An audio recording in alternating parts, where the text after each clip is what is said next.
bago lang dumating sa next na video, no, yung susunod na video, gusto ko lang makita ninyo at makita ninyo kung bakit tayo nagpapasalamat sa Senate at kay Senator Bato de la Rosa.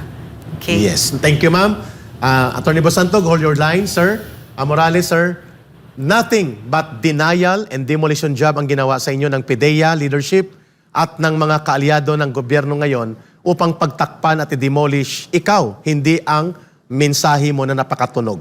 Pakinggan po natin at tunghayan ito, then you give your reaction, please. Mr. Jonathan Morales. For today's first question, may I call on Melalis Moras from PTV4. Hi, good morning po mga Kong. Anyone can answer po. May I ask your thoughts about former PIDEA agent Jonathan Morales na nag-appear recently nga this week sa Senate, allegedly linking celebrities and top government officials to illegal drugs, including President Ferdinand R. Marcos Jr.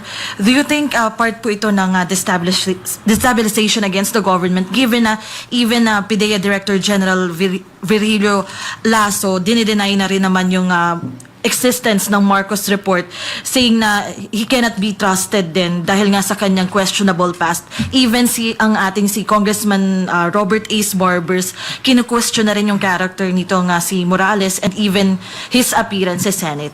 Any thoughts po? Katulad yun na medyo nagugulan dun ako. Actually, pinanood ko po yung hearing kahapon, anong isang araw. At katulad po ninyo, naguguluhan din ako bakit biglang naipasok si Morales dun sa usapin na alam naman natin na ang pinaka-layunin ng hearing sana yun ay mabigyan linaw ukol dun sa mga nakuha nilang illegal drugs sa Batangas.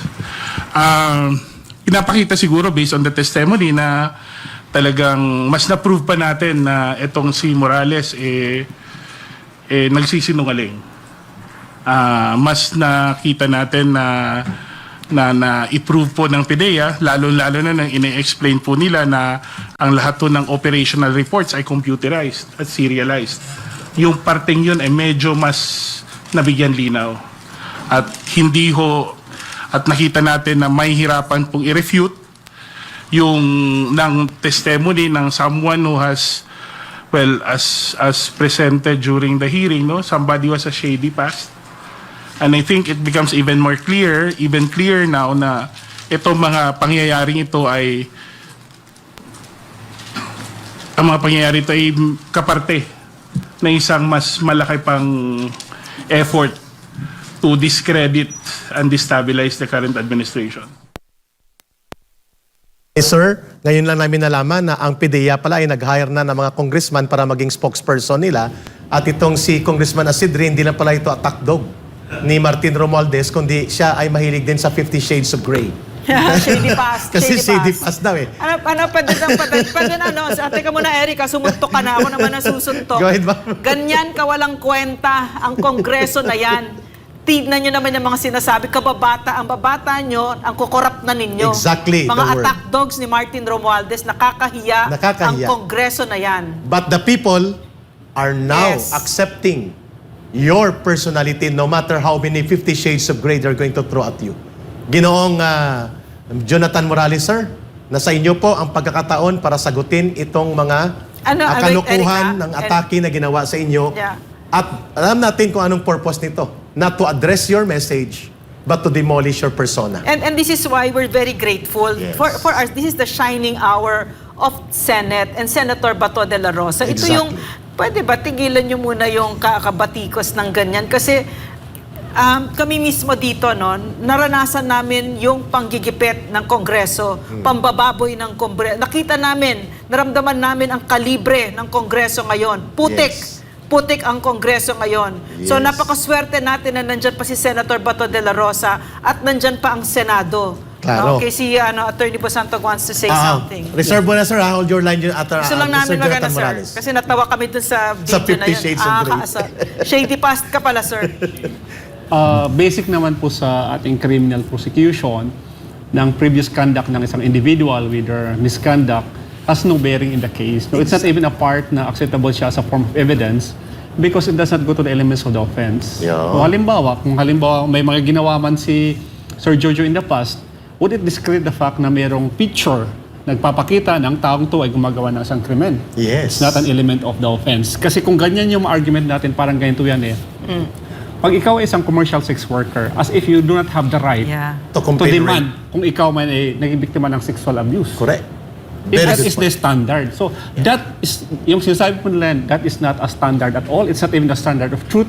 It's not even a standard of evidence. So what does it mean, attorney, that we have legislators who are this way, who do not even know that very basic of thing, that basic thing that you just said now, no? Eh, ano What does it show about that Congress that we have right now? They are legislators, they are lawmakers, then of course they must read the law. Oh. Rather than become political attack dogs of powers that control and abuse powers in the government. Pero kasi sa mga ganitong issue, yung national interest to eh. Pero why do we respond that way? Yeah. Attorney, I don't respond that Attorney way. Busantog, ma'am, igigibiyan natin ng pagkakataon si Ginoong Jojo Morales to react doon sa orchestrated, very systematic demolition job against his persona at nakikinig ang mamamayan. Napuputol po, no? Unang-una po, no? Hello, malinaw po ba ako? Oh, sir, go yes. ahead. Hello. Yes, sir. Opo. Alam nyo, yung tinuran po nung butihing congressman doon sa House of Representatives ay unawain na lamang po natin siya dahil entitled naman po siya no sa kanyang opinion at yung pong pagsasabi niya na yung parang bigla na lang ako inilabas sa kaalaman po ng lahat, ako po yung sumulat Yes. sa kay PDEA Director General Virgilio Lasso na Exactly. willing and able ako na humarap sa kahit anong investigasyon. Ito po yung sulat ko noong April 7. At yung pangalawang sulat ko is nitong Go ahead, sir. Ano dito? Nakikita namin. Ay, ano man lang, sir, ifla. Oh. Yan. Go ahead, sir. Yan. April 24, sumulat po ako kay Honorable Senator Pia Cayetano ng Blue Ribbon Committee at kay Honorable Senator Ronald Bato de la Rosa para upang pag-usapan po yung nangyaring pagkakalabas ng mga classified documents sa compound ng PDEA at doon sa na-reveal sa taong bayan yung classified information involving President Ferdinand Marcos. Nakalagay po dyan na tinutukoy ng confidential informant at nandoon po sa litrato na in-identified ng confidential informant na sumisinghot ng ipinagbabawal na gamot Klaro. o ng white powdery substance. Kaya sabi niya pag Ganon din si Maricel Soriano. available yan. Ibig sabihin, pag na-file lang ka ng kaso. Yun po yun. Kaya ang para sa akin, hindi na para dapat patulan yung sinasabi ng butihing congressman. At kung meron man silang gustong matiyak patungkol doon sa mga sinasabi ko, bakit hindi sila gumawa ng formal na imbitasyon para Yes. sa akin at doon nila ako gisa-gisahin Ayun. para matest nila kung ano itong mga sinasabi ko. Ngayon, kung hindi sila satisfied sa mga sinasabi ko, pwede naman nila akong pakulong doon sa kanilang Sir Jojo, napakatapang po at napakadirekta ng sagot ninyo. Yan po ay malaking challenge. Ang taong nagsisinungaling ay hindi handang humarap kanino man na china-challenge ang kanyang pagkatao. Pero pag katotohanan ng bit-bit niya, kahit isang dosenang leon at tigre ang iharap mo, hindi siya aatras sapagkat nandun ang katotohanan sa kanya. Yeah, may I just pasingit lang kasi natatakot ako sa sinabi mo, Sir Morales, no, Sir Jojo, na hinahamon mo ang Kongreso, na imbitahin ka sa Kongreso.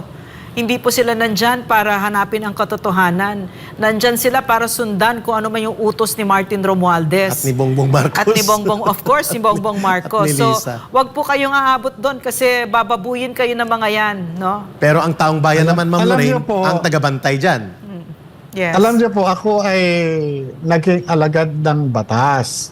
Tinanggal man nila sa katawan ko yung baluting na nagtataglay na ako ay alagad ng batas, pero nananatili po yan sa aking puso. Tama. Yun po yun, hindi, wala Very pong ibang makakapag-alis niyan. Kaya kung ako man pupunta sa yungib ng leon, ay talagang haharapin ko po yan. Dahil ang dala ko po ay katotohanan. Klaro.